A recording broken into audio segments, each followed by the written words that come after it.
Now retired, this Idaho leader of parents' rights and education has a master's degree in forensic psychology. He has extensive knowledge and experience working with sexual abuse victims as a Sacramento police officer, where he served 11 years in patrol.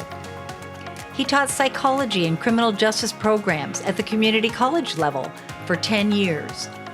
Therapeutic benefits of self-defense on survivors of sexual assault, sex trafficking, and intimate partner violence through targeted exposure therapy was his grad school thesis. According to him, modeling and observational learning behaviors, now called gender expression, are used falsely to justify gender instruction as age appropriate. Molesters are enabled by access to more vulnerable children, as an entire generation are pre-groomed by the public schools. Lean in, settle down, and listen to Conrad Woodall. The fix is in. K-12 public schools are grooming. If you know, my background's in forensic psychology. We study serial killers, serial rapists, child molesters. So if you haven't started praying yet, trust me, by the time I'm done, you're going to be praying. There's no way for me to sugarcoat what I'm going to talk about, so I'm just going to dive into it. When I was preparing for this presentation, and I think you can go to the next slide. I don't see oh, here it is. Okay. So everybody here has seen A Christmas Story, right? When I was preparing for this and I was thinking, God, I can't believe I'm doing a presentation to talk about what's age appropriate for sexuality and gender with kindergartners. To me, it's something that you shouldn't need a graduate degree or above in psychology to figure out. It's just kind of common knowledge. You know, there's a certain age where you can give a kid a BB gun, but I think most of us would agree that 4 years old is probably not a good age, right? There's common sense there. So how do we get to this point where we don't seem to understand that there should be an age for sexuality and gender, and it's probably not kindergarten? That should be common sense, but here I stand. So what I'm going to do is I'm going to use psychology. There are not a lot of conservatives in psychology. Okay? So it's being misused to confuse a lot of people who don't have a background in it. So when I used to teach, I taught for 10 years at the community college level. And one of the classes I taught was Intro to Psych. This would be one of the first things you would learn day one. What are the goals to psychology? The field itself. So there's 4 main goals. We look to describe behavior, we look to understand behavior, we look to control behavior, and we look to predict behavior. In forensic psychology, we do a lot of predictions. That's where you get into criminal profiling and things like that, right? So I'm going to start off by just kind of giving you guys a foundation, because everybody here has different backgrounds, and then I'm going to look at what's age appropriate, and then I'm going to tie that in to molestation and grooming. Now, typically when you hear grooming with this subject matter, and this Glenn Beck talked about this, and we've seen it all over, it's usually political ideology, right? So we're grooming our children for this leftist political ideology. I'm going to go on a whole different level with grooming, okay? So first I want to give you an example of what psychology looks like in terms of controlling behavior. And I'm going to get personal. That's my son.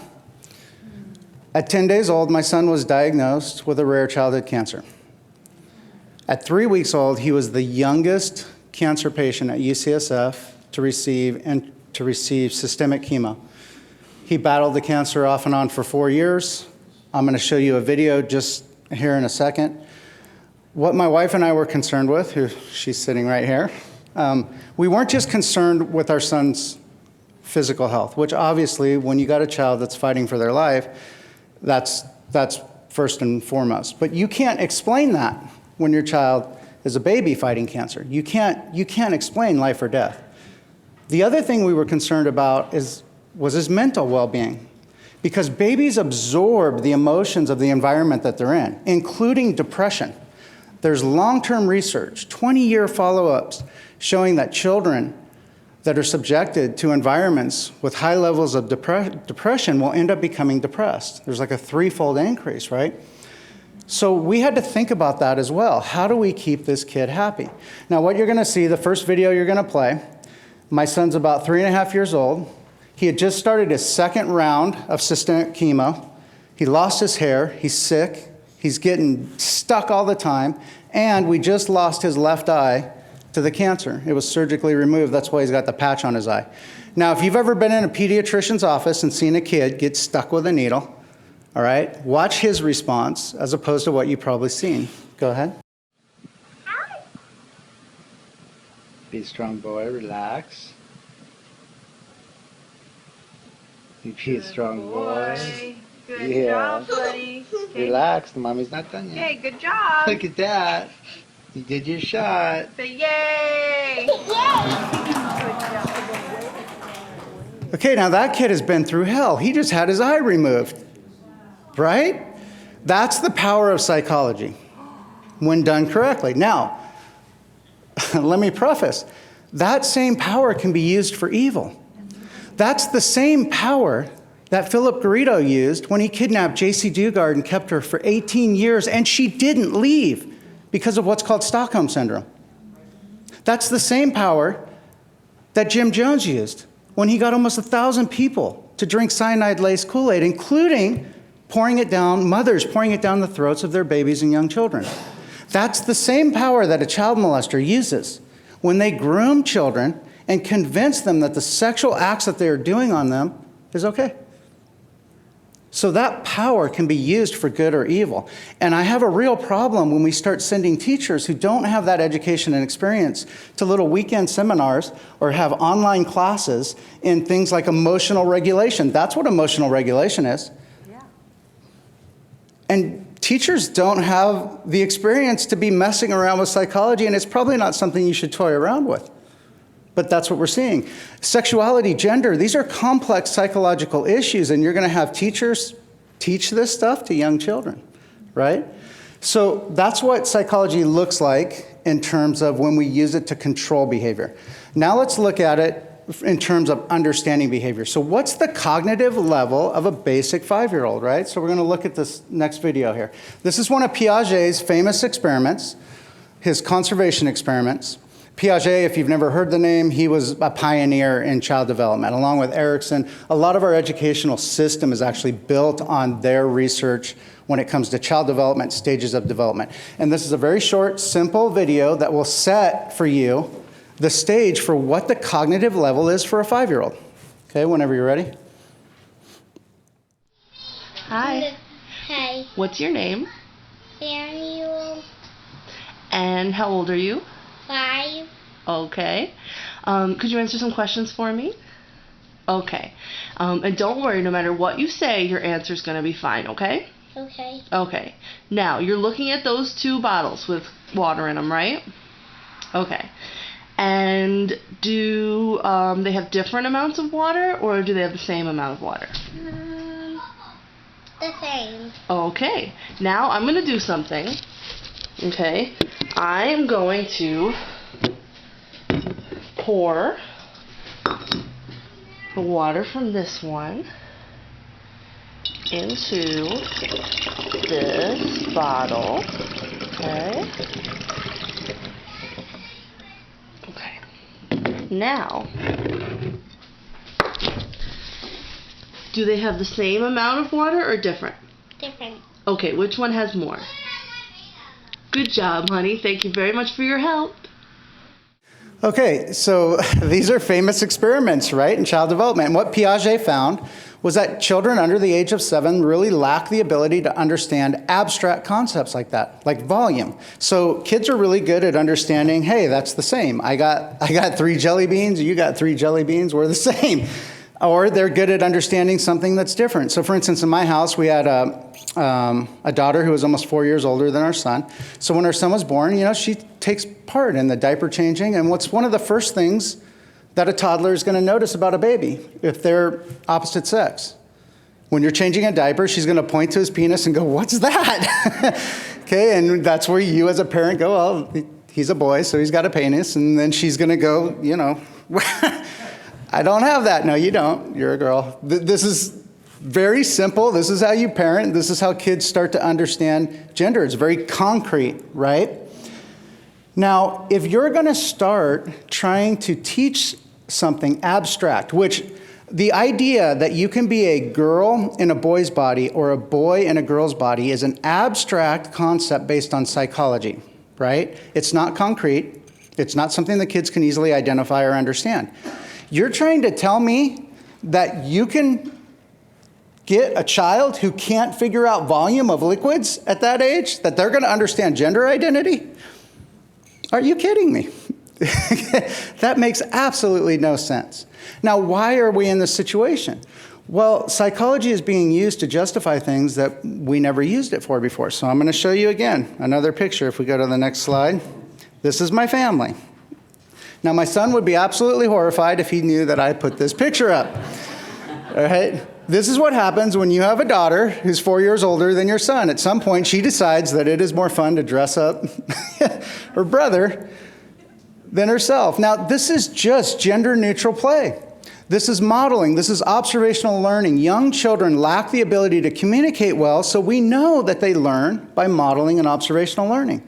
We also hear this idea that children are fairly gender-neutral. That's true. They will play back and forth. The irony of that is if they're gender neutral and you put the argument forward that we shouldn't therefore push them to be male or female, well, we shouldn't push them to be transgender either. Meaning if you're going to hang your hat on the idea that they're gender neutral, right, until a later stage of development, then why are we pushing anything? Just let them be kids and grow up, right? But that's not what's happening. So let's start to make some predictions. So I started off with showing you how psychology can control behavior, right? Now we just looked at it to understand the cognitive level of 5-year-olds. So now let's make some predictions, which is the other thing that happens in psychology. When you have a child with the cognitive level of what we just showed, and you try to push an abstract idea on them, like you can change gender based on your psychology, what are some possible outcomes? Well, one thing is you might just have the child disassociate. It is too complex. They're not going to pay any attention. And actually, that doesn't fulfill this idea that you're building tolerance. Disassociation builds indifference. Okay? They just don't pay attention. Another option is children at that age are pleasers. They want to please adult figures. So if you are biased and you are pushing a transgender type of ideology at that age, you don't know if the child's actually feeling that or if they're just trying to please you. What are some of the other things that might happen? In 2017, one of the first cases that broke nationally took place in Rockland, California, okay, which just so happened to be in the backyard where my wife and I were living and shortly after moved. Now, what are some of the other possible outcomes? You could create confusion. And confusion can lead to fear. So the last little short video I'm going to show you is a little news clip from that case. And let's see if any of our predictions actually come true. An emotional Rockland Academy teacher addressing a packed house of parents, many furious about her decision to discuss the topic of gender identity inside her kindergarten class. It was never my intent to harm any students, only to support them through a difficult situation. The teacher defended her actions to read 2 books she says were given to her by a transgender child going through a transition. The kindergartners came home very confused about whether or not you can pick your gender, whether or not they really were a boy or a girl. Parents say besides the books, the transgender student at some point during class also changed clothes and was revealed as her true gender. And many parents say they feel betrayed and blindsided. I want her to hear from me as a parent what her gender identity means to her and to our family. Not from a book that may be controversial. My daughter went home crying, shaking, so afraid that she could turn into a boy. The issue was not on the agenda, so parents spoke out during Monday night's public comment. It's really about the parents being informed and involved and, giving us the choice and the rights about, what's getting introduced to our kids and at what age. Okay, at what age, right? That's telling. That's exactly what we're talking about. At what age? Now, the response to that is, well, we can talk the kids through it. We'll deal with their confusion. We'll deal with their fear. and that brings us to a question, kind of like you were hitting at. Well, why would you want to do that? Now, this isn't a new question, okay? If you go to the next slide here, that's Piaget. And believe it or not, when Piaget was touring the world, he was faced with this question of, should we push stages of development ahead? He actually only got it in one part of the world. It was America. He got it so often that he called it the American question. Because in our assembly-based fast food culture, we wanted to figure out, how do we push this ahead? Piaget felt it was a bad idea because he felt the process was more important than the product, and if you diminish the process, you're going to diminish the product, right? It's pretty simple. So he got so frustrated with the question that he just responded with a question back. Why would you want to do that? So let's use Piaget's question. Why would we want to push sexuality and gender education ahead? Okay? What could be the possible outcomes for that? So we're going to make a couple more predictions, right? Well, let's look at what the normal sexual behavior is for young children. It's actually fairly innocent. So young kids will touch their private parts, they'll show their private parts to other kids, they might play doctor, they'll run around naked if you've ever had to chase a toddler trying to put clothes on. They'll try to catch you in the shower and naked, and these are normal, what I would call sexual exploration, not sexual expressions, right? They're just getting comfortable with their body. It's the same phase where you're teaching kids, this is your nose, this is your eyes, this is your body parts, right? What happens though later, ages 10 to 19? What you get is a more formalized interest in sexuality. You get formalized masturbation, you get sexual dreams, you get attractions, you start to actually express yourself sexually. So now the idea is, well, in psychology, what do we do when we change thinking? It's called cognitive behavioral therapy. It's actually a really well-researched idea, right? If we change thinking, do we change behavior? Isn't that the goal when you're doing therapy, right? So you change the way somebody thinks, we can change the way they behave. And we can change the way that they feel. You don't think by changing the way that my son thought, we didn't affect the way that he behaved? The kid was going through cancer. You know, when my son would go into the cancer clinic, which is a very depressing place, when he walked in, it was like Norm from Cheers coming in. Everybody was happy. We had parents with toddlers that were literally hanging on to the door, and the parents were having to pull them in. And I felt bad because they just didn't have the tools in their tool case to be able to help their child understand that ultimately this horrible experience was good for them. But that's the reality. In psychology, we change thinking, and that changes behavior. So what happens when you change the thinking, meaning you take away the innocence of 5-year-olds and 6-year-olds, and you add a level of sexual sophistication?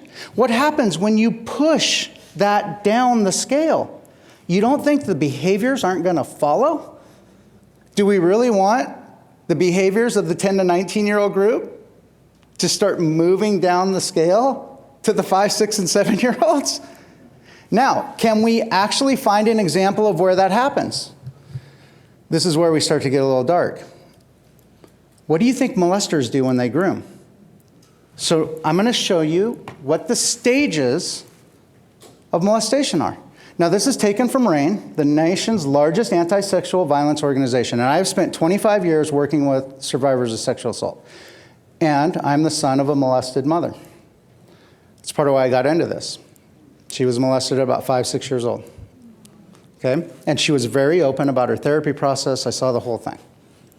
Now, I want you to think of this. When I go through this list, I want you to think that if there is an unidentified pedophile or molester working in a school, ask yourself if the school environment itself is going to provide everything needed on this list. Now, this is in forensic psychology. This comes from studying pedophiles. So is a school environment going to give access for victim selection? Access to kids? Yeah, we got that checked. Is a school environment going to give a perpetrator the opportunity to build trust, to try to get the kids to keep secrets? How about, is there times when you could isolate a kid at a school? Yeah? Yep. Okay, desensitization, that's where you get them comfortable. Physical contact, do you get to pat the kids on the head, give them high fives, bump fists? Maybe attend to an injury if they fall down, where you get to rub the injured part. Yeah?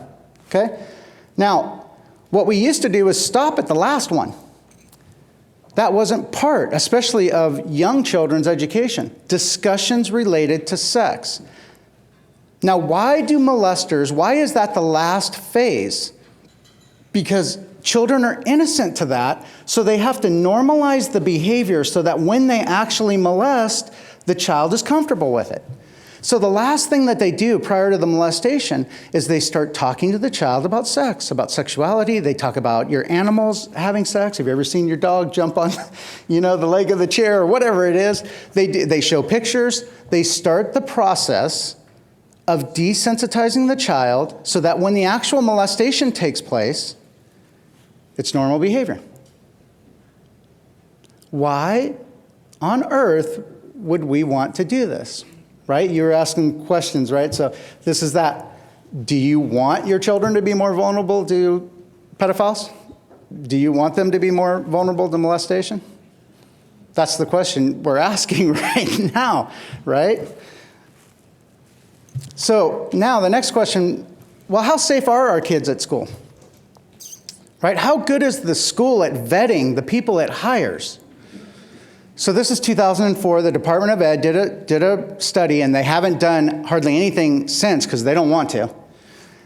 And they found 1 in 10 students will be the victim of school employee sexual misconduct. Now, when you got a system with 54 million, I think, kids, K through 12, 1 out of 10 is a significant number, right? Now look at the bottom. Rebecca actually hit on this without knowing she was hitting on it. Okay, the CDC, this is based off what's called retroactive studies. Retroactive studies are where you basically go out and you go out and you survey adults who are now willing in a survey to answer questions about molestation. So the CDC found that 1 in 4 girls and 1 in 6 boys will be molested by the age of 18 in this country, as it sits right now. That was actually back in 2006, I think, right? Okay, now if you look at the CDC's website and you look at research and studies, the number in boys changes to 1 in 13, but the girl stays the same. Why did Rebecca say talk to the wives and the moms? They know what molestation is. 1 out of 4 of them. They have friends, daughters. They know. That's why you talk to them. The boys are experiencing it too. But trust me, the women know. And that's why it has that impact. So what I'm trying to do and what I'm trying to talk about right here, it shouldn't have any partisan lines. This shouldn't be left, right, in the middle. We all need to question how well the school is doing at protecting our children. It is a straight safety issue before we ever consider allowing something like what they're talking about doing. Let's look at the next stat, and it's going to give you, oops, sorry, I skipped over one. These are headlines. Again, how good is our school system doing? So during that same time, the Associated Press did a 7-month investigation looking into a 5-year window between 2001 and 2005. They found over 2,500 cases where educators were punished for actions from bizarre to sadistic, is how they described it. Look at the headline for CBS. That's CBS too. It's not Fox, CBS. Sexual misconduct plagues U.S. schools. 2015, an organization, Sesame, which is for stopping educator abuse, they did their own independent review of arrest records, and they found just under 500 educators were arrested in that 1 year. In 2022, Fox News Digital just released their findings. I think they did from January to May. And it was at least 135 teachers and aides were charged with child sex crimes this year alone. These are just arrest records that they're looking at. That's not the ones that didn't get caught. Is it over 180? Yeah. Now keep this in mind. That went from 2001 to 2022, but we're only talking about 6.5 years out of that. And there's over 3,000 cases. Now, this is where you're going to see where that 1 in 4 number comes from. Look at the next slide. This is a 2010 Government Office of Accountability report. One teacher, this is where they were discussing this problem of passing the trash, where you have a teacher that you think is an offender or causing problems and you just move them to another school district because it's so hard to fire them, right? This report said that one teacher can have as many as 73 victims. So go back. I just showed you over 3,000 cases. Start doing the math. If one teacher can have 73 victims, and we covered a 6.5-year spread of just the actual arrest cases, start multiplying. That's where you get these numbers of 1 in 4 girls and 1 in 6 boys are molested by the age of 18. And that's just counting school misconduct. So then when you start talking about other avenues for molesters to have access to the children, right, they're going to pre-groom them for any molester that they come in contact with. Not just the ones at the schools, but the schools themselves. Look at the top category up there of offenders. Teachers, next. Coaches, next. Substitute teachers, bus drivers, actually, surprisingly high. Okay? Now, this is data that's all been out there. That was 2010. So how confident are you that your schools are actually going to be able to protect our children, right? Now let me explain what happens. Let's make some more predictions. What happens to the children? Okay, I've taught child safety for years, so one of the other things I did, I ran a self-defense school for 18 years, and I specialized in child safety and self-defense for women. I created a model of therapeutic self-defense. My thesis in grad school was using self-defense as a form of therapy for sex survivors. So I worked literally with rape and trauma survivors, with their therapists in therapeutic settings, working on their PTSD, okay? So what is a child's best defense mechanism when you're 5 years old? It's your intuition. And when you teach child safety, what you do is you actually teach children to listen to their intuition, to listen to that voice. But what their intuition is tied to that this is going to destroy is their innocence. It's their innocence that causes their intuition to activate when somebody tries to groom them. It's that feeling of, why are you talking to me about this sex stuff? Like nobody else talks to me about that. That's what kicks on their intuition. You're going to destroy that because their kindergarten teacher is going to do it. Their first grade teacher is going to do it. And so is the predator. So when the predator does it, it'll be normalized because they will have already experienced it from kindergarten, first grade, second grade. You're literally completing the grooming process and calling it education. What are you going to do for parents? What's going to happen for parents? Okay? Well, when you're teaching parents, now there's a couple of factors I didn't put up there. So there are physical signs of abuse, there are emotional signs of abuse. That usually happens after the fact. So a physical sign might be, if a child was molested, they may have trouble going to the bathroom now and holding their bowels and stuff like that. So these are after effects, typically the physical and emotional. But the behavioral, that comes in the grooming phase. Look at the behavioral factors. This is what a parent would use to help understand, to help them find out that maybe their kid is being groomed. So if you're at home and all of a sudden your 5-year-old starts showing excessive talk or knowledge about sexual topics, you as a parent would go, whoa, whoa, whoa, where are you getting that from? Who told you that? Who are you talking to, right? Because even though the molester is trying to get the child to keep secrets, the younger the child, they're typically not that great at it. So that's what would let you know as a parent that something is wrong, and you'd start to investigate. If the child started demonstrating sexual behavior that is inappropriate for the child's age, you would start to investigate. That's going to be taken from you as a parent because they're going to come home from kindergarten with advanced sexual knowledge, discussions, topics. What you would normally use to recognize the fact that your child might be being molested is just going to be normal. Normal part of school. This is insane. And nobody is thinking about it from this level. Like I said, grooming keeps getting attached to political ideology. And that's true. I get that.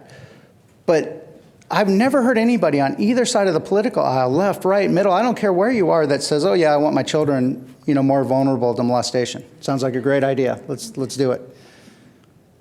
But when you attack the grooming on the political aisle, everybody divides in their camps, right? Take this issue to moms.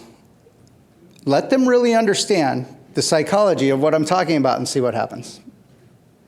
Because this is not a partisan type of issue, all right? And this is just straight science. I'm just showing you exactly how the process works for molestation, right? So what are our conclusions that we just drew? What are our predictions? Well, the first prediction we made was that if you increase age-inappropriate sexual behavior, right? If you teach young kids, if you advance their sexual knowledge and their sophistication, you are going to increase the behavior. The behavior is going to follow the thinking and the knowledge. That's just basic psychology, right? Grooming strategies used by molesters are now going to be classified as education. Period. End of story. That's just it. This is what I coined the term molesters manifesto, meaning if you do a forensic profile on a child molester and you study how they operate, I just put it up on the board for you. And the school environment not only facilitates the grooming process, but the school environment is filled with molesters that are unidentified because they haven't solved their problems. Now, am I sitting here saying that every teacher's a molester and that they're all... No, but when one teacher can create 73 victims, I think it deserves a little more attention than what it's getting. Right?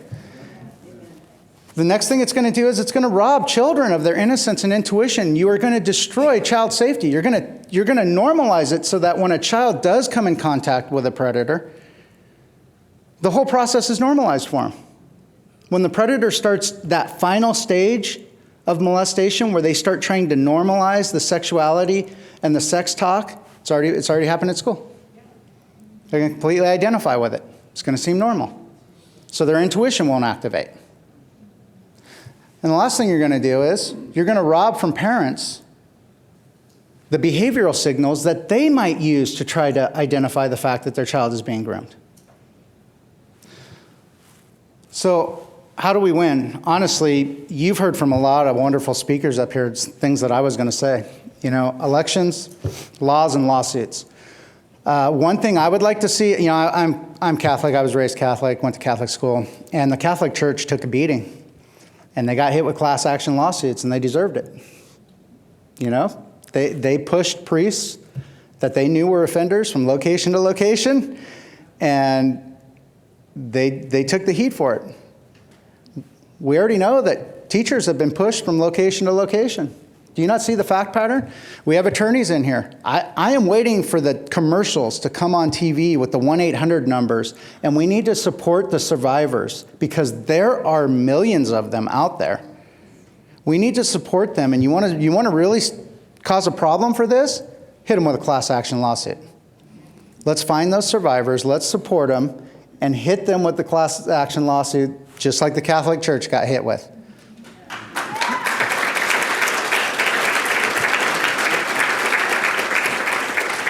For those of you in school boards, let me give you a suggestion. And you can use everything that I'm talking about to base this suggestion.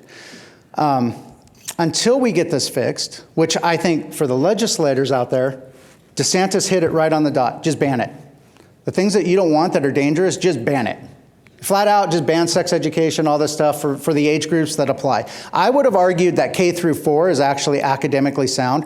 The problem is when you get to 5th grade, you run into Erickson's stage 5, which is literally identity versus confusion. That is the stage when children start to have these issues. So academically, your argument runs out after 4th grade, okay? But K through 4th, it's solid. Child development theory, I mean, there's no grounds for pushing this. Right? So from a legislative standpoint, ban it. Push your legislators to ban it. From the school board standpoint and locally, let me tell you something that we should all do. Anybody teaching sex ed should not have direct day in and day out contact with children. So one of the ways that you could protect our kids is by actually attacking the grooming process. So any teacher that has day-to-day access and teaching sex ed fulfills every stage there. And since the schools themselves have not proven that they are good at vetting the molesters out, then one of the things you should do is you should not make it to where any teacher who has access to the children day after day after day is teaching sex ed. A sex ed teacher should be a full-time teacher that has to travel to every different school of the district. That way they are not able to actually groom the children. They don't get the time to build the trust. You need to separate sex ed from the day-to-day instruction. And the other thing that does is then if the day-to-day teachers are talking about sex with your children, it's immediate. You get to identify it. Why are you doing that? These teachers are not supposed to teach this. So one of the things you could do to protect the kids for the school boards and stuff is go change a policy. Move funding around. Hire a full-time sex ed teacher. Until we get all this other stuff, until we get it banned and we start working on all these other things, at least protect the kids by making it to where a sex ed teacher is a full-time, dedicated person that travels to the different districts, and then we have a smaller pool of people to truly vet and make sure that they're not grooming our kids and molesting our kids. Any teacher that has daily access should not be teaching this material, unless you can guarantee that they're not a molester. How do you think the schools are going to be able to meet that standard? Okay, so those are a couple of options. And you've heard other great options that I would have talked about as well. You guys are here, so you're already involved. We are all kind of like that pebble that you drop in the pond, right? And the ripples from what is being discussed here have to spread out. And you have to get people involved, and you have to get them off the couch. Okay, and I don't care if they can donate, great. If they have time to just be on a volunteer group where they can send emails in, great. I don't care what it is. If they can walk districts, great. If they can run for school boards, whatever it is, that's where we are consistently losing. We need to build coalitions, and we need to bring people together to be able to fight these issues. Because what we are fighting for is not just the country. I mean, a country is always, the future of a country is always their children, right? Yeah. But this fight has come all the way down to just the pure innocence of getting to be a child. Yeah. Like we're literally fighting for just our children's innocence, for them to just be children. It's unprecedented.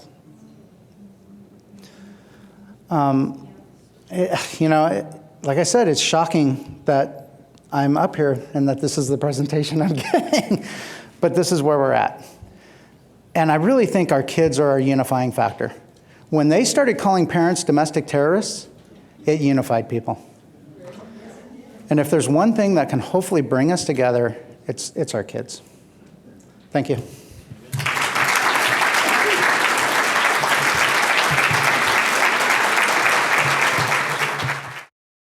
We know after this great presentation, you will want to join Parents' Rights in Education. It just makes sense. Activism can be enjoyable when you are surrounded by like-minded people. And together, we win. Go to the website and click on the Join Us tab. Fill out the form there to receive important news alerts and information. We have state chapters in more than 10 states, and we have followers all over the country, and we'll do our best to connect you with like-minded people in your area. Like us on Facebook and join a state and local Facebook group. We are not new to this arena of fighting for parents' rights. You will want to watch the pre-history video on our homepage. Don't have time to read? Also featured on the homepage is the podcast, Parents' Rights Now. These are not meant to be entertaining, but provide valuable information, catching you up on the issues quickly.